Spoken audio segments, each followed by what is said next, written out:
الحمد لله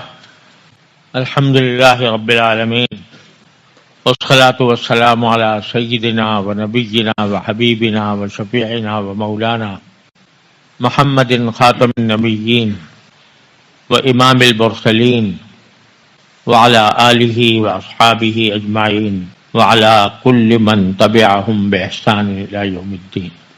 اما بعد، میرے محترم بزرگوں اور دوستو، السلام علیکم ورحمۃ اللہ تعالی وبرکاتہ۔ یہ میرے لیے ایک بڑی سعادت اور خوش قسمتی کی بات ہے کہ آج آپ حضرات سے ملاقات کرنے اور بات کرنے کا اللہ تبارک و تعالی نے موقع عطا فرمایا۔ میں اس پر اللہ تعالیٰ کا جتنا شکر ادا کروں کم ہے۔ الحمدللہ جو چند لمحات یہاں اپنے دوستوں کے ساتھ میسر آئے، اس میں اس بات کا اندازہ ہوا کہ الحمدللہ اس ملک میں اللہ تبارک و تعالیٰ کے فضل و کرم سے پختہ کار علماء بھی موجود ہیں، اور ان کے ذریعے تعلیم کا اور تبلیغ کا اللہ تبارک و تعالیٰ وہ کام لے رہے ہیں جو اس ملک کے لیے، یوں تو پورے دنیا کے لیے، لیکن خاص اس ملک کے لیے ایک طرح سے نسخہ شفا ہے۔ اللہ تبارک و تعالیٰ ان حضرات کی خدمات کو اور ان کے کاموں کو قبول فرمائے، اس کو تمام باشندگان کے لیے خیر و برکت کا اور اصلاح حال کا ذریعہ بنائے۔ آج کا یہ اجتماع تبلیغی مرکز میں شب جمعہ کا اجتماع ہے، جو اللہ تعالیٰ کے فضل و کرم سے ساری دنیا میں جہاں جہاں تبلیغی جماعت کا کام ہے وہاں شب جمعہ منعقد ہوتی ہے۔ اس میں اللہ اور اللہ کے رسول صلی اللہ علیہ وسلم کے ارشادات کا بیان ہوتا ہے۔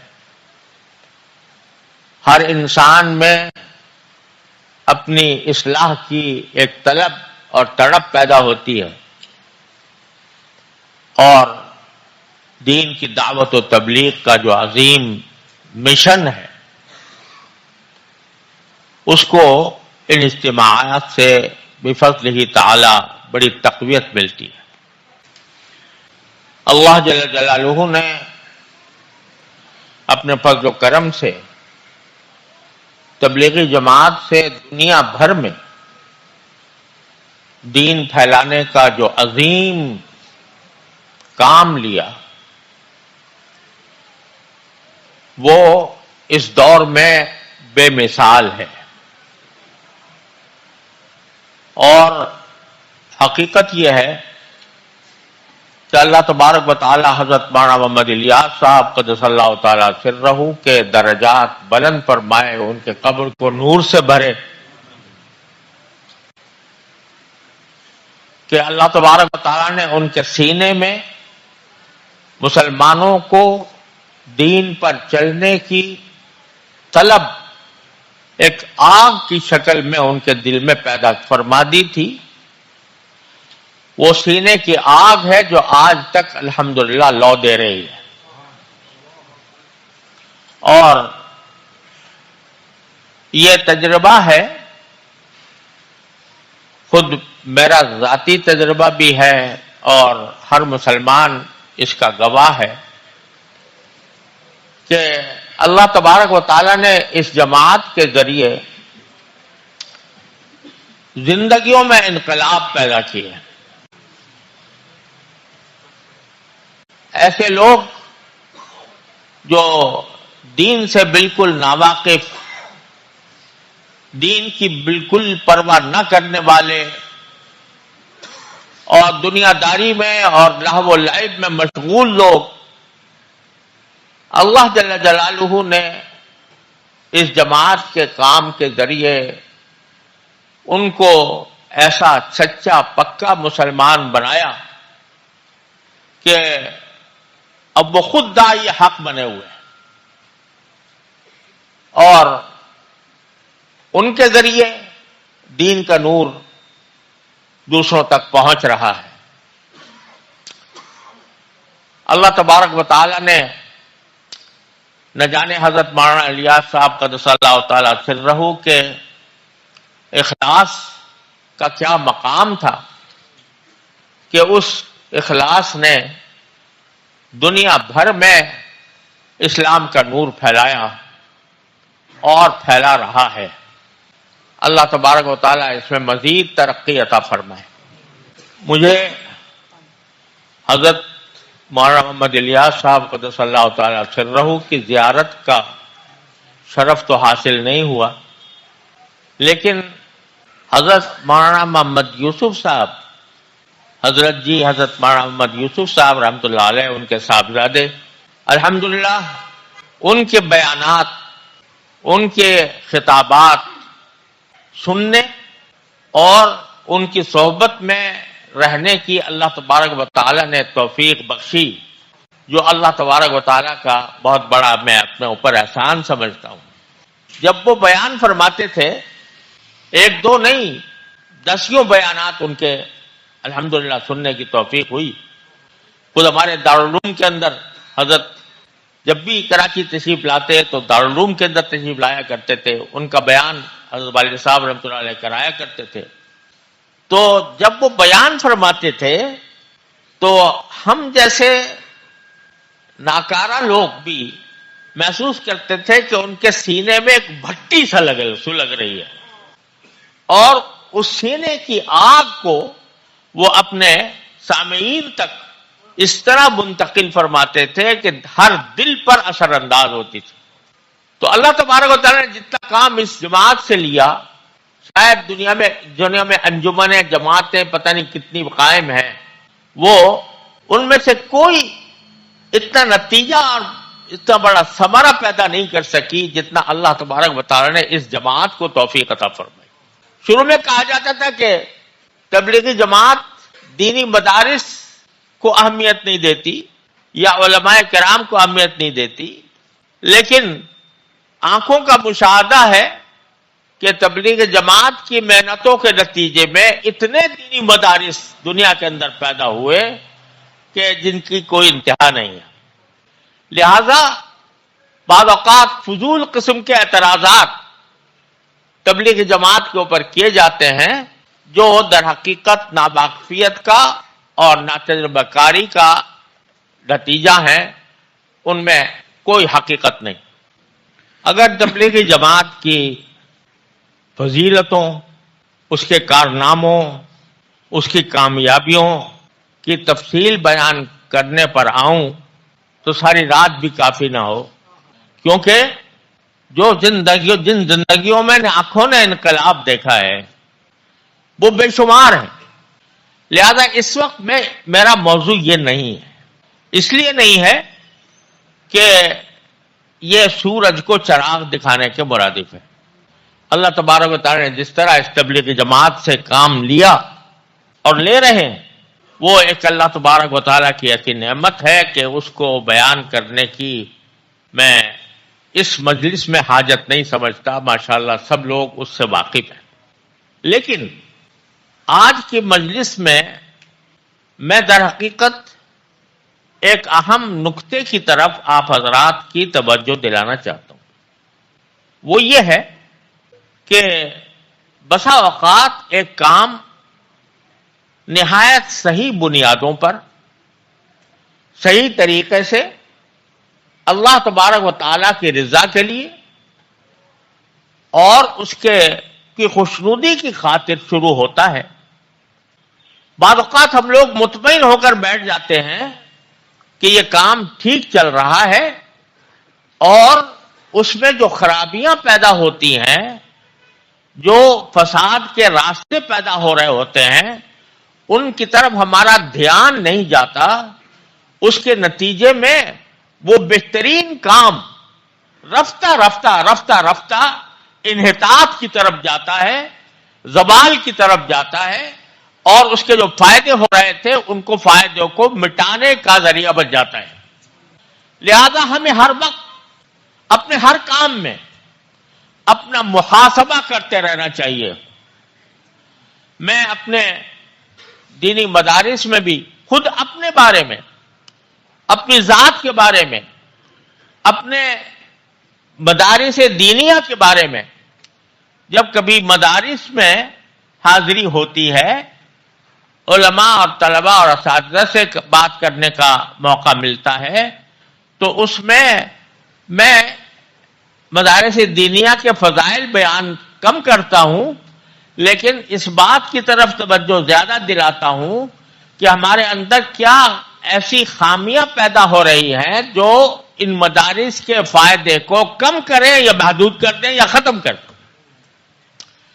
لہذا میری آج کی اس نشست کا جو اصل مقصود ہے وہ یہ ہے کہ ہم صرف فضائل بیان کر کے، یعنی جماعت کے فضائل بیان کر کے اور جماعت کے کام کے فوائد بیان کر کے ہمیں قناعت کر کے نہیں بیٹھنا چاہیے، بلکہ اپنے اندر جو اگر کوئی کمزوریاں ہیں یا کوئی ایسی چیز ہے جو رفتہ رفتہ ہمیں کسی اور طرف لے جا رہی ہے، اس کو بھی سمجھ کر اور اس کی تلافی کی کوشش کرنی چاہیے.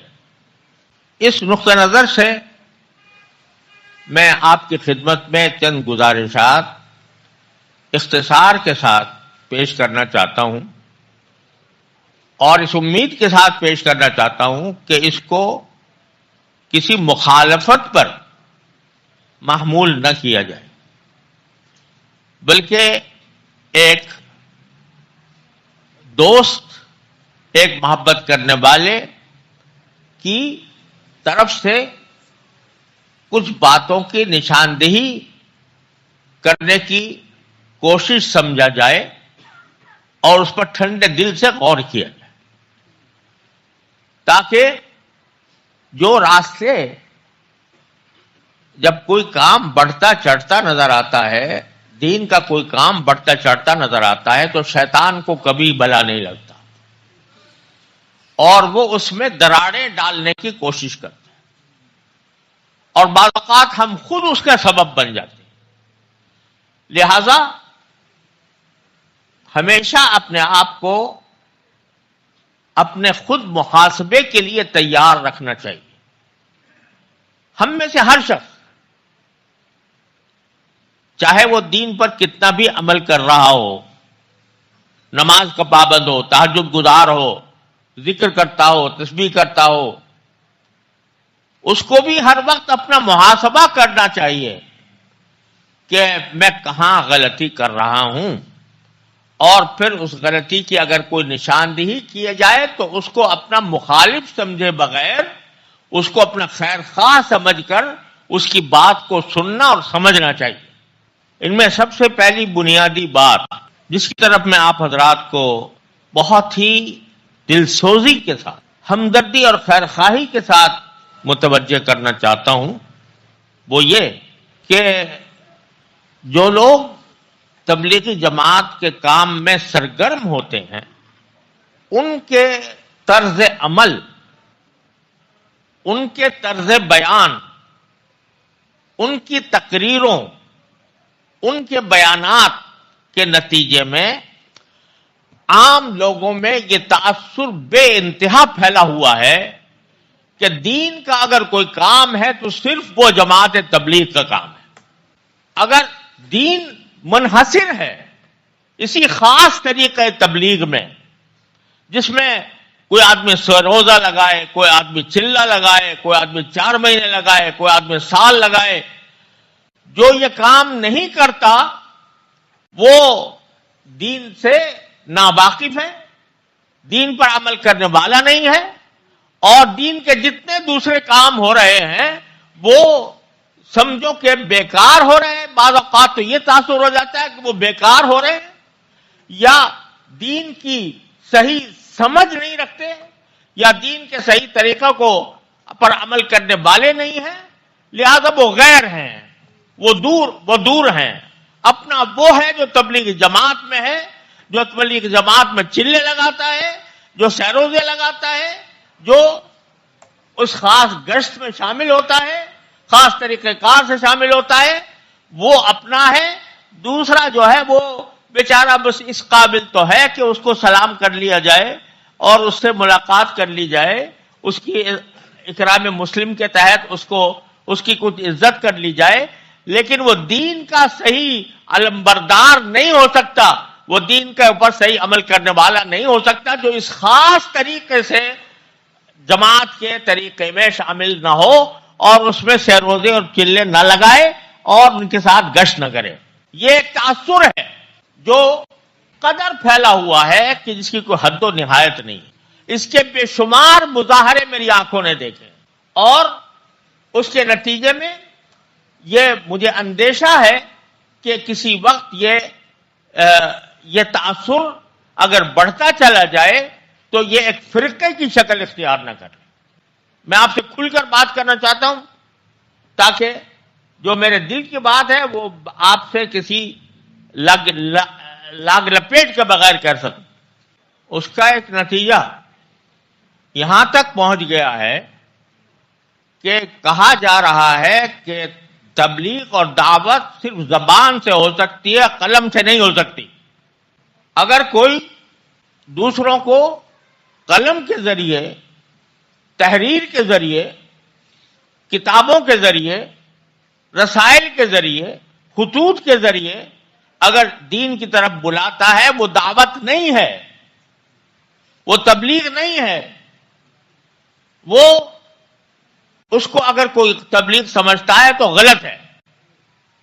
یہاں تک بات کہی جا رہی ہے، جس کا مطلب یہ ہے کہ پوری 1400 سال کی تاریخ میں جن لوگوں نے دین کے اوپر محنت کی، دین کی تبلیغ اور اس کے نشر و اشاعت کے لیے کتابیں لکھی، قرآن کی تفسیر کی، حدیث کا درس دیا، فقہ کے احکام لوگوں تک پہنچائے، وہ سب بیکار ہے، وہ دعوت میں داخل ہی نہیں ہے، وہ تبلیغ میں داخل ہی نہیں ہے، وہ سارا کا سارا جو ہے وہ دعوت اور تبلیغ سے باہر ہے۔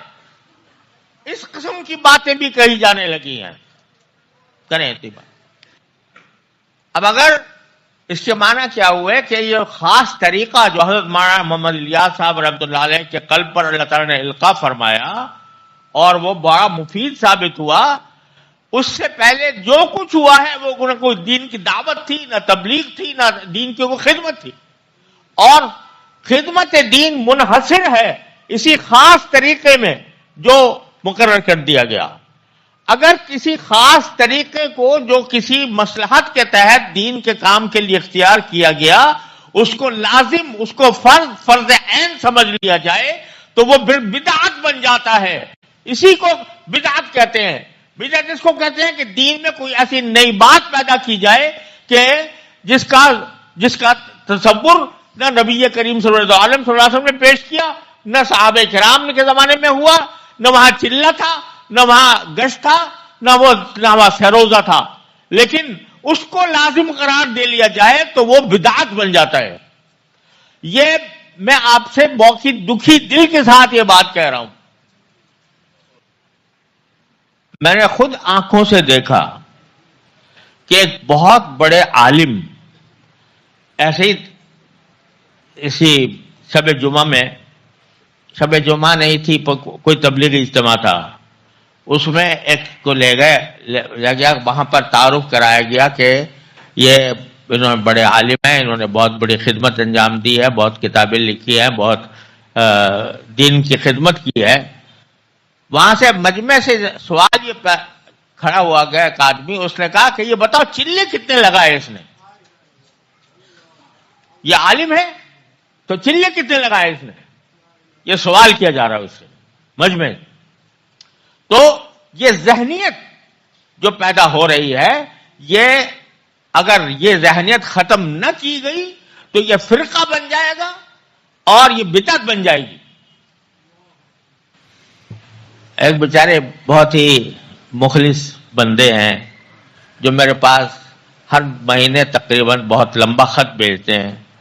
اس خط کے اندر یہ لکھتے ہیں کہ اگر آپ کو جہنم سے بچنا ہے تو واحد طریقہ یہ ہے کہ تم کوئی چلے لگانا شروع کر دو۔ ورنہ جہنم سے بچنے کا تمہارے پاس کوئی راستہ نہیں. غرض یہ ایک ذہنیت ہے جو رفتہ رفتہ پیدا ہو رہی ہے، بیانات سے پیدا ہو رہی ہے. بیانات میں ہو سکتا ہے کوئی حدود و قیود کے ساتھ بات کی جاتی ہو، لیکن ذہنیت یہ بن رہی ہے کہ یہ خاص طریقہ فرض عین ہے. یہ خاص طریقہ ایک سہولت کے لیے اختیار کیا گیا، افادیت کے لیے اختیار کیا گیا، اس سے بہت فائدہ پہنچا. لیکن یہ کہنا کہ جو اس خاص طریقے سے کام نہیں کر رہا، وہ دعوت نہیں دے رہا، وہ تبلیغ نہیں کر رہا، یہ چیز ہے کہ اس کو بدعت بنا دے گی، اس کے فرقہ بنا دے گی.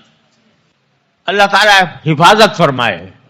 اس عظیم کام کو جو حضرت نے شروع کیا تھا، اللہ تبارک و تعالیٰ اس کو اپنے صحیح راستے پر رکھے اور غلط راستے سے بچنے کی توفیق عطا فرمائے.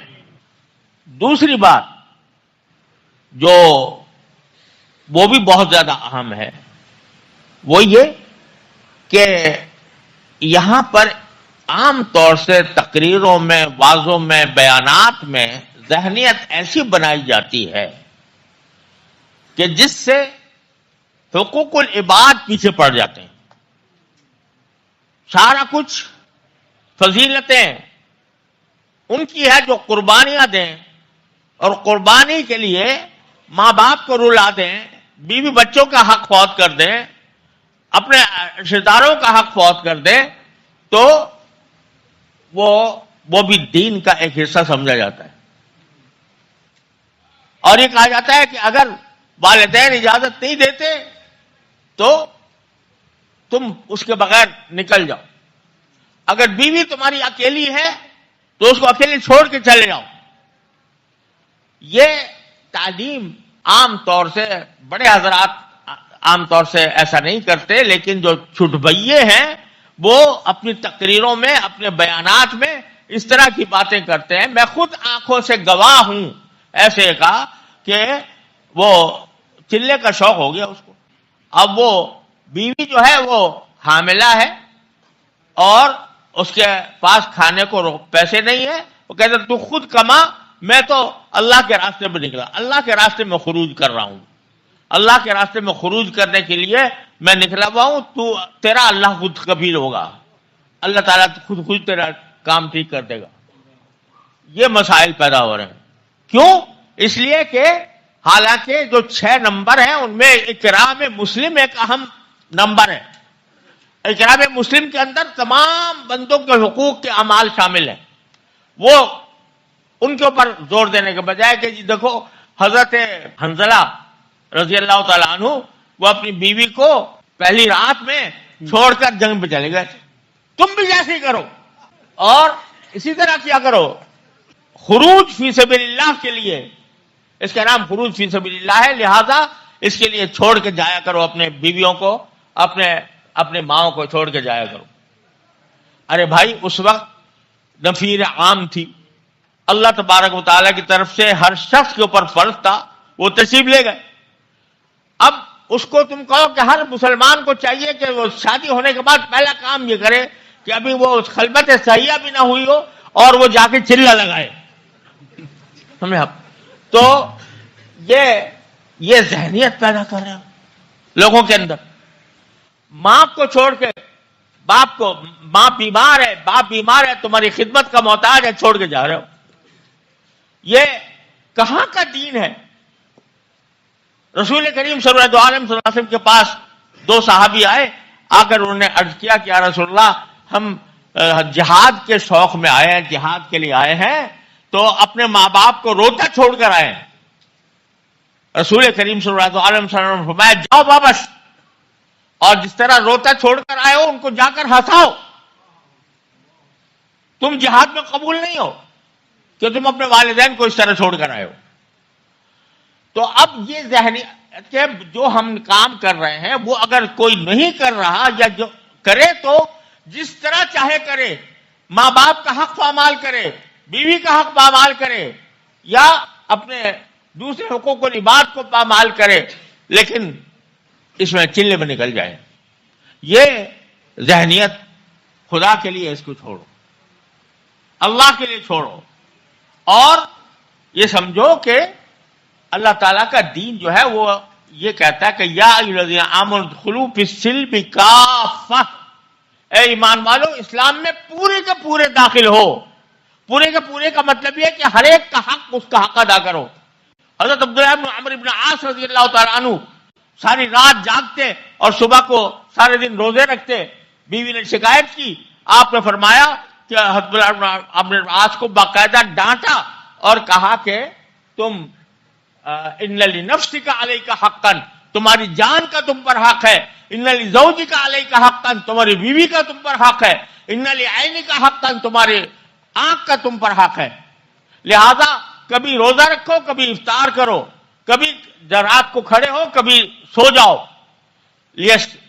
اس کی تعلیم دی نبی کریم صلی اللہ علیہ وسلم.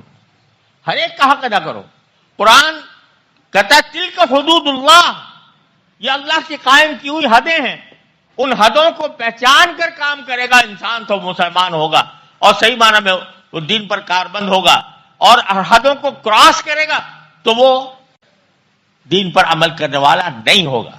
اس ساری صورتحال کی ایک بہت بڑی وجہ یہ ہے کہ جس کو میں اصل میں ذمہ دار حضرات کو اس پر غور کرنا چاہیے کہ عوام میں تقریروں اور بیانات کرنے کے لیے ایسے حضرات کو منتخب کیا جاتا ہے یا جماعت کی امارت میں ایسے حضرات کو منتخب کیا جاتا ہے جو پورا علم صحیح نہیں رکھتے. صحبت میں الحمدللہ اللہ نے ان کو توفیق دی ہے، جماعت میں نکلنے کی بھی توفیق دی ہے، نماز روزے کی بھی توفیق دی ہے، لیکن جو عوام کو دین کی طرف متوجہ کرنے کے لیے جس علم کی ضرورت ہے وہ علم مفقود ہے. اور اس سلسلے میں آپ کو ایک واقعہ سناتا ہوں، سچا واقعہ اس لیے کہہ رہا ہوں کہ شاید بعض لوگ اس کو سمجھے کہ کوئی بناوٹی بات ہے. وہ میں نے اپنے والد ماجد حضرت مولانا مفتی محمد شفیع صاحب رحمۃ اللہ علیہ مفتی اعظم پاکستان سے براہ راست سنا. حضرت مولانا مفتی محمد شفیع صاحب رحمۃ اللہ علیہ میرے والد ماجد ہیں اور تبلیغ جماعت کے مداح اور اس کے تبلیغ جماعت کے انتہائی مددگار. اور الحمدللہ میں بھی ان کے اسوہ حسنہ کے مطابق اپنی تبلیغ جماعت کو اپنی جماعت سمجھتا ہوں. حضرت فرماتے ہیں کہ حضرت مولانا محمد الیاس صاحب رحمۃ اللہ علیہ مرض وفات میں بیمار ہوئے تو میرے والد ماجد قدس اللہ تعالی سرہ دہلی تشریف لے گئے اور دہلی میں حضرت کی عیادت کے لیے بیمار پرسی کے لیے گئے. اور میرے بڑے بھائی حضرت مولانا مفتی محمد رفیع عثمانی صاحب رحمۃ اللہ علیہ اب وہ دنیا سے جا چکے، وہ بھی اس کے گواہ ہیں، وہ بھی ساتھ تھے. تو جب حضرت کی جگہ پر پہنچے تو لوگوں نے بتایا کہ حضرت کی صحت ٹھیک نہیں ہے اور ڈاکٹروں نے یا معالجین نے ملاقات سے منع کیا. تو حضرت والد صاحب رحمۃ اللہ علیہ نے فرمایا کہ بس ٹھیک ہے، ہمیں حضرت کو بالکل زحمت نہیں دینی چاہیے اور بس مقصود عیادت تھا وہ حاصل ہو گیا، صورتحال معلوم ہو گئی، دعا کریں گے انشاءاللہ. یہ کہہ کر والد صاحب وہاں سے روانہ ہو گئے واپس. حضرت مولانا محمد الیاس صاحب رحمۃ اللہ علیہ کو کسی طرح پتہ لگ گیا کہ مفتی محمد شفیع صاحب تشریف لائے تھے اور لوگوں نے ان کو یہ کہہ دیا کہ ملاقات نہیں ہو سکتی، اس لیے واپس چلے گئے. تو حضرت مولانا محمد الیاس صاحب رحمۃ اللہ علیہ نے ایک آدمی کو بھیجا کہ ان کو واپس لے کر. چنانچہ والد صاحب نکل چکے تھے لیکن وہ آدمی پہنچا اور اس نے آ کر حضرت کا پیغام دیا کہ حضرت مولانا آپ کو بلا رہے ہیں. والد صاحب نے کہا بھائی تکلیف نہ ہو. حضرت کہا کہ نہیں، انہوں نے خود بلائے. تو حضرت والد صاحب ان کے خدمت میں پہنچے تو حضرت مولانا محمد الیاس صاحب بہت پھوٹ کر رونے لگے، پھوٹ کر رونے لگے. تو حضرت والد صاحب نے سوچا کہ شاید بیماری کی تکلیف میں ہے اس لیے رونا آ گیا. تو حضرت والد صاحب نے فرمایا کہ اللہ تعالیٰ کہ ہم سب دعا کر رہے ہیں، سب لوگ دعا کر رہے ہیں انشاءاللہ آپ ٹھیک ہو جائیں گے. حضرت نے فرمایا کہ نہیں میں کسی اور بات پر ہو رہا. ذرا سننے کی بات ہے ہر شخص کی. میں خاص طور سے میں اپنے نفس سے خطاب کرتا ہوں اور خاص طور سے اہل علم سے. میں اس لیے رو رہا ہوں کہ تبلیغی جماعت کا کام بہت پھیل گیا اور لوگ اس میں جوق در جوق شامل ہو رہے ہیں. تو مجھے ڈر لگ رہا ہے کہ کہیں استدراج تو نہیں. استدراج کا مطلب اہل علم تو جانتے ہیں.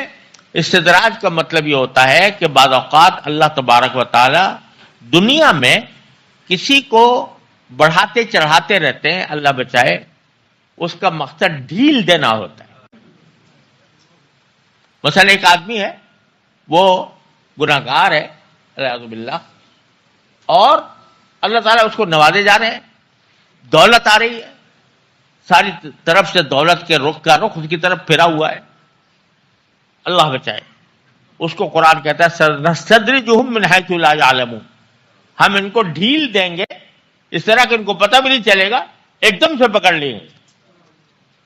اب وہ شخص جس کی ساری زندگی اللہ کا دین پھیلانے میں گزری، وہ اس وقت میں مرتے وقت مرنے سے پہلے اس کو یہ ڈر لگا ہوا ہے کہ یہ میرے ساتھ ڈھیل تو نہیں ہوئی اللہ تعالیٰ کی، استدراج تو نہیں ہو رہا.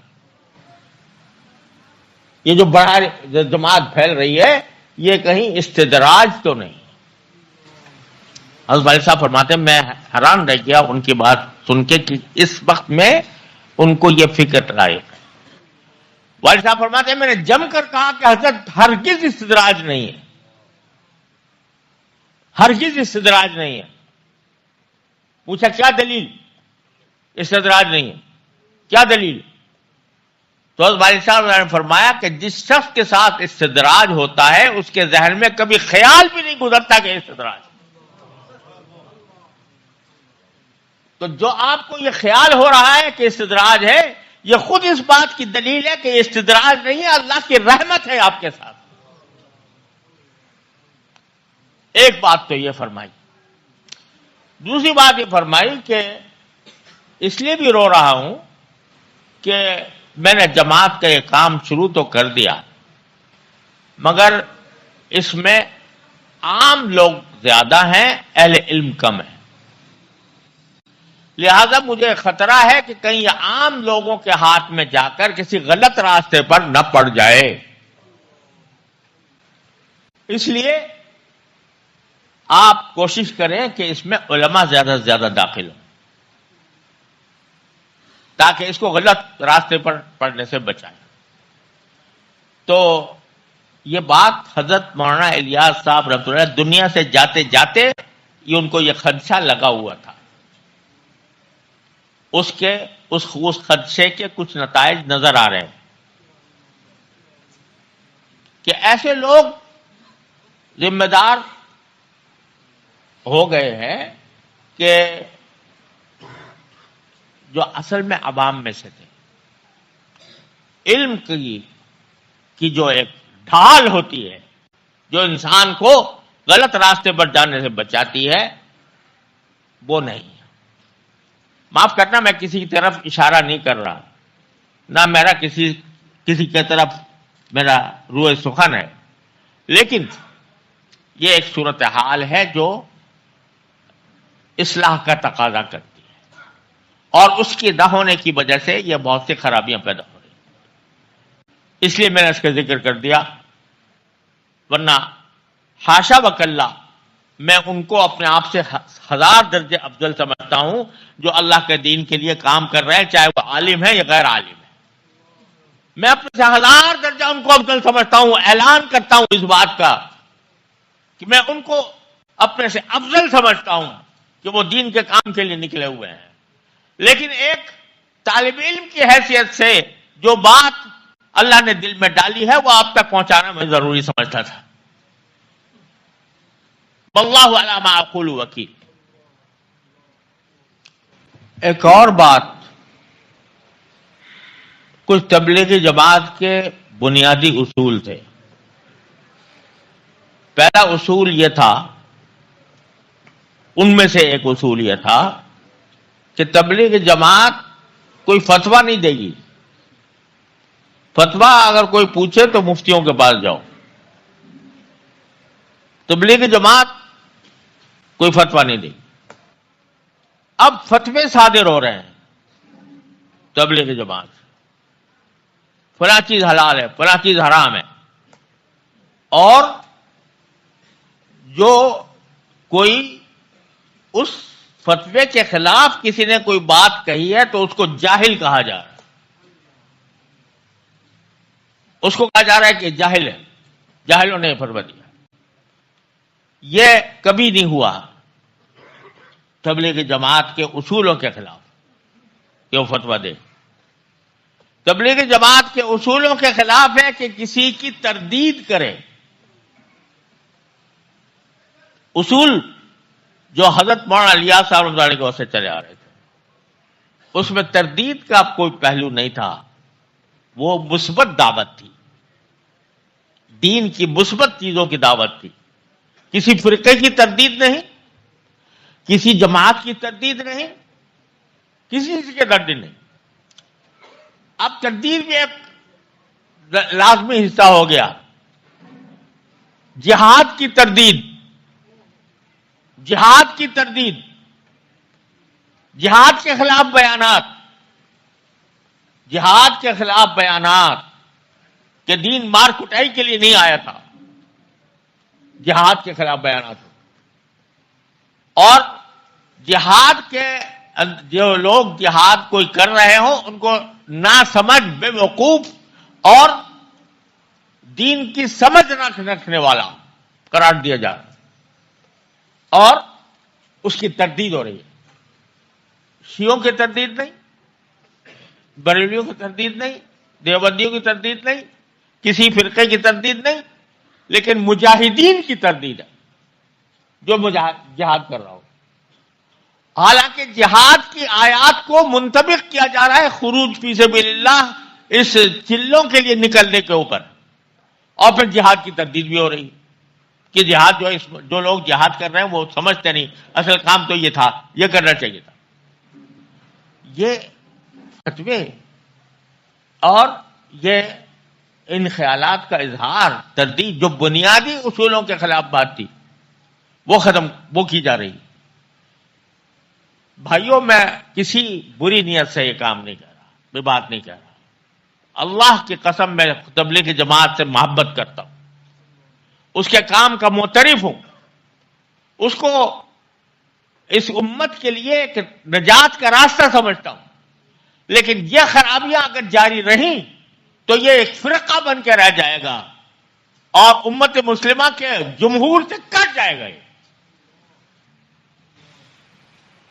اور آخری بات بھائی وہ یہ کہ یہ ہماری شامت اعمال ہے کہ شیطان کو تبلیغ جماعت بڑھتی چڑھتی اچھی نہیں لگی، لہذا اس نے اس کو 2 حصوں میں تقسیم کر دیا. اور 2 حصوں میں نہ صرف تقسیم کر دیا بلکہ دونوں کے درمیان باقاعدہ لڑائی شروع کر دی. جو لوگ جہاد تک کو منع کرتے تھے کہ جہاد نہیں کرنا چاہیے، وہ آپس میں قتل و قتال، ایک دوسرے کو مارنا، ایک دوسرے کی جان لیوا ہو جانا، یہاں تک بات پہنچ گئی ہے.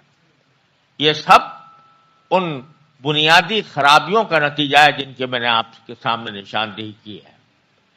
اور اس کا نتیجہ یہ ہے کہ اب یہ بھی تبلیغی جماعت، وہ بھی تبلیغی جماعت، یہ بھی مرکز، وہ بھی مرکز، یہ بھی یہاں سے بھی چل رہا ہے، وہاں سے بھی چل رہا ہے، لیکن دونوں ایک دوسرے کے ساتھ رسہ کشی میں مبتلا ہیں. اور بنگلہ دیش میں جو کچھ ہوا، قتل و قتال، وہ انسانیت کے نام پر، اسلام کے نام پر، تبلیغ جماعت کے نام پر اتنا بڑا دھبا ہے کہ جس کا کوئی انتہا نہیں. خدا کے لیے ہوش میں آؤ اور جو اصل کام ہے دعوت کا، اس کو مضبوطی سے پکڑو اور اس کو بھی اپنی اصلاح کے لیے پکڑو۔ حضرت مولانا محمد یوسف قدس اللہ تعالیٰ سرہ سے پتہ نہیں کتنی مرتبہ میں نے یہ بات ان کانوں نے سنی کہ ہمارا نام تو تبلیغ کا ہے، مگر ہم اس لوگوں کو اس لیے نکالتے ہیں کہ اصلاح نفس کے لیے جائیں، اپنی اصلاح کے لیے جائیں۔ ہم یہ نہیں بننا چاہتے کہ ہم مبلغ ہیں اور دوسرے خراب ہیں، ہم ان کو صحیح کرنے جا رہے ہیں۔ ہم اس لیے جا رہے ہیں کہ ہم خود اپنی اصلاح کریں، اور جب ایک ماحول کے اندر ہم رہتے ہیں، نیک ماحول کے اندر، ہماری اپنے اندر اصلاح ہوتی ہے، ہمارا نفس درست ہوتا ہے اپنی اصلاح کے لیے۔ حضرت مولانا یوسف صاحب تعالیٰ سے پتہ نہیں میں نے کتنی مرتبہ یہ بات بار بار بار بار بار بار سنی ہے کہ ہماری جماعت کا مقصد تبلیغ بعد میں ہے، اپنی اصلاح پہلے، اور اپنی اصلاح کے لیے ہم جماعت میں نکلتے ہیں۔ جب ایک دوسرے مسلمان ایک دوسرے کے ساتھ ایک مقصد ہو کر نکلتے ہیں تو ان کے جو ارادے ہیں، ان کی جو نیتیں ہیں، ان کی برکات کا انعکاس ہوتا ہے، اور انعکاس کے نتیجے میں انسان کی اصلاح ہوتی ہے۔ یہ تھا اصل تصور جس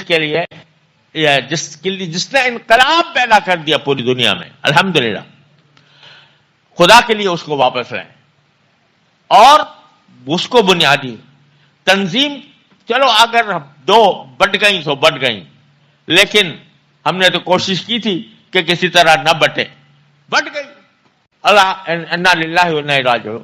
لیکن اب دیکھو دشمنی ختم کرتا، دشمنی کا رویہ ختم کرتا، اور جو دعوت اللہ کا کام کر رہا ہے اس کو اپنا سمجھو، چاہے وہ میری تنظیم سے وابستہ ہو یا کسی اور کی تنظیم سے وابستہ ہو۔ اس طرح کریں گے تو ہمارا کام اللہ کے لیے ہوگا، اخلاص کے ساتھ ہوگا، اللہ کی رضا کے لیے ہوگا، فائدہ مند ہوگا، نفع پہنچے گا۔ اور اگر خدا نہ کرے ہم نے اپنی غلطیوں کی یہ اصلاح نہ کی تو مجھے منظر خراب نظر آتا ہے۔ اللہ تبارک و تعالیٰ اپنے رحمت سے ہمیں اس کی حفاظت فرمائے۔ بس میں دعا کرتا ہوں کہ اللہ تبارک و تعالیٰ اپنے رحمت سے ہمیں فساد سے بچا لے اور اپنے خاص رضا کی خاطر ہر کام کرنے کی توفیق عطا فرمائے۔ اللہم حل بلغت، اللہم افشک، اللہم صلی علی سیدنا محمد وعلی سیدنا محمد کما صلیت علی ابراہیم وعلی آل ابراہیم۔ ربنا ظلمنا انفسنا وان لم تغفر لنا وترحمنا لنكن من الخاسرين۔ ربنا آتنا في الدنيا حسنة وفي الآخرة حسنة وقنا عذاب النار۔ ربنا اغفر لنا ذنوبنا وإسرافنا في أمرنا وثبت أقدامنا وانصرنا على القوم الكافرين۔ اللهم اهدنا وسددنا وقنا شرور أنفسنا، اللهم اهدنا وسددنا وقنا شرور أنفسنا۔ اللهم يا أرحم الراحمين اغفر لنا خطيئتنا وجهلنا وإسرافنا في أمرنا، اللهم اغفر لنا خطيئتنا وجهلنا وإسرافنا في أمرنا، اللهم أخلصنا ديننا يا أرحم الراحمين۔ اللهم إنا نسألك رضاك والجنة ونعوذ بك من سخطك والنار۔ اللهم لا تدع لنا ذنبا إلا غفرته ولا هما إلا فرجته ولا دينا إلا قضيته ولا حاجة من حوائج الدنيا والآخرة إلا قضيتها ويسرتها يا أرحم الراحمين۔ یا اللہ یا رحمان یا رحیم یا کریم، آپ نے اپنے فضل و کرم سے اس ہماری تبلیغی جماعت سے یا اللہ آپ نے بہت بڑا کام لیا، یا اللہ بہت بڑا کام لیا، یا اللہ آپ نے بہت بڑا کام لیا، یا اللہ اس سے لاکھوں انسانوں کو یا اللہ آپ نے دین کا راستہ دکھایا، یا اللہ اس کے ذریعے دین کے راستے پر وہ کاربند ہوئے، یا اللہ اس کو اسی طرح چمکتا دمکتا رکھیے، یا اللہ شیطان اور شیطانی اثرات سے اس کی حفاظت فرمائیے، یا اللہ نفسانی اور شیطانی اثرات سے اس کی حفاظت فرمائیے، یا اللہ اس کو ظاہری اور باطنی ترقیات عطا فرمائیے، یا اللہ باہمی اختلافات کو اے اللہ ختم فرما دیجئے، یا اللہ باہمی یا اللہ اختلافات کو ختم فرما دیجئے، یا اللہ گمراہی کے ہر راستے سے بچا لیجئے، یا اللہ گمراہی کے ہر راستے سے بچا لیجئے، یا اللہ یا رحمان یا رحیم ہمیں دین کی صحیح سمجھ عطا فرما، اے اللہ اپنے رحمت سے اس پر عمل کی توفیق عطا فرما، اس پر استقامت عطا فرما، یا اللہ ہمیں شیطان کے اور نفس کے مکر سے محفوظ فرما، یا اللہ یا رحمان یا رحیم یا کریم دین کے کام کے لیے ہم سب کو اے اللہ یکجان بنا دے، یا اللہ ہم سب کو متحد فرما دے، یا اللہ ہر طرح کی گمراہیوں سے ہماری حفاظت فرما، یا اللہ ہر طرح کے برے خیالات سے ہماری حفاظت فرما، برے جذبات سے حفاظت فرما، یا اللہ نفس کی سازشوں سے اور شیطان کی سازشوں سے اللہ ہماری حفاظت فرما، یا اللہ یا رحمان یا رحیم یا کریم اپنے دین کا کلمہ بلند کرنے والوں کی ہر قدم پر مدد فرما، یا اللہ ہر طرح کے شر سے ان کی حفاظت فرما، یا اللہ ہر طرح کے شر سے ان کی حفاظت فرما، یا اللہ جو مجاہدین فلسطین میں جو جہاد کر رہے ہیں یا اللہ اپنی رحمت سے ان کو اپنی امداد و نصرت سے نواز دے، یا اللہ وہاں پر جو مسلمان مصیبت زدہ ہیں اے اللہ اپنی رحمت سے ان کو عافیت کے ساتھ کفار کے ظلم و ستم سے نجات عطا فرما، اللہم عجل لهم الفرج والنصر، اللہم عجل لهم الفرج والنصر، اللہم استر عوراتهم وآمن روعاتهم، اللہم اطعمهم من جوع وآمنهم من خوف، یا اللہ یا رحمان ہم سب کی مغفرت فرما، یا اللہ ہم سب کو اپنا دین کا سچا پکا یا اللہ پکا مسلمان بنا دے، یا اللہ دین کے پر مکمل عمل کرنے والا بنا دے، ہمارے یا اللہ عبادتوں کو بھی اے اللہ ہمارے معاملات کو بھی ہماری معاشرت کو بھی ہمارے اخلاق کو بھی یا اللہ درست فرما دیجئے، اپنے رضا کامل کے مطابق بنا دیجئے، نبی کریم سرور دو عالم صلی اللہ علیہ وسلم کی سنت پر عمل کی توفیق عطا فرمائیے، یا اللہ تمام حاضرین کو ان کے تمام جائز مقاصد میں کامیابی عطا فرما، یا اللہ سب کی پریشانیوں کو دور فرما، سب کی مشکلات کو آسان فرما، یا اللہ سب ہمیں ہمارے متعلقین اور جو بیمار ہیں انہیں شفا کامل و عاجل عطا فرما، جو تنگ دست ہیں ان کی تنگ دستی کو دور فرما، جو یا اللہ بے روزگار ہیں ان کو عافیت والا روزگار عطا فرما، یا اللہ ہر طرح کے شر سے حفاظت فرما، ربنا تقبل منا انك انت السميع العليم وتب علينا انك انت التواب الرحيم، وصلى الله تعالى على خير خلق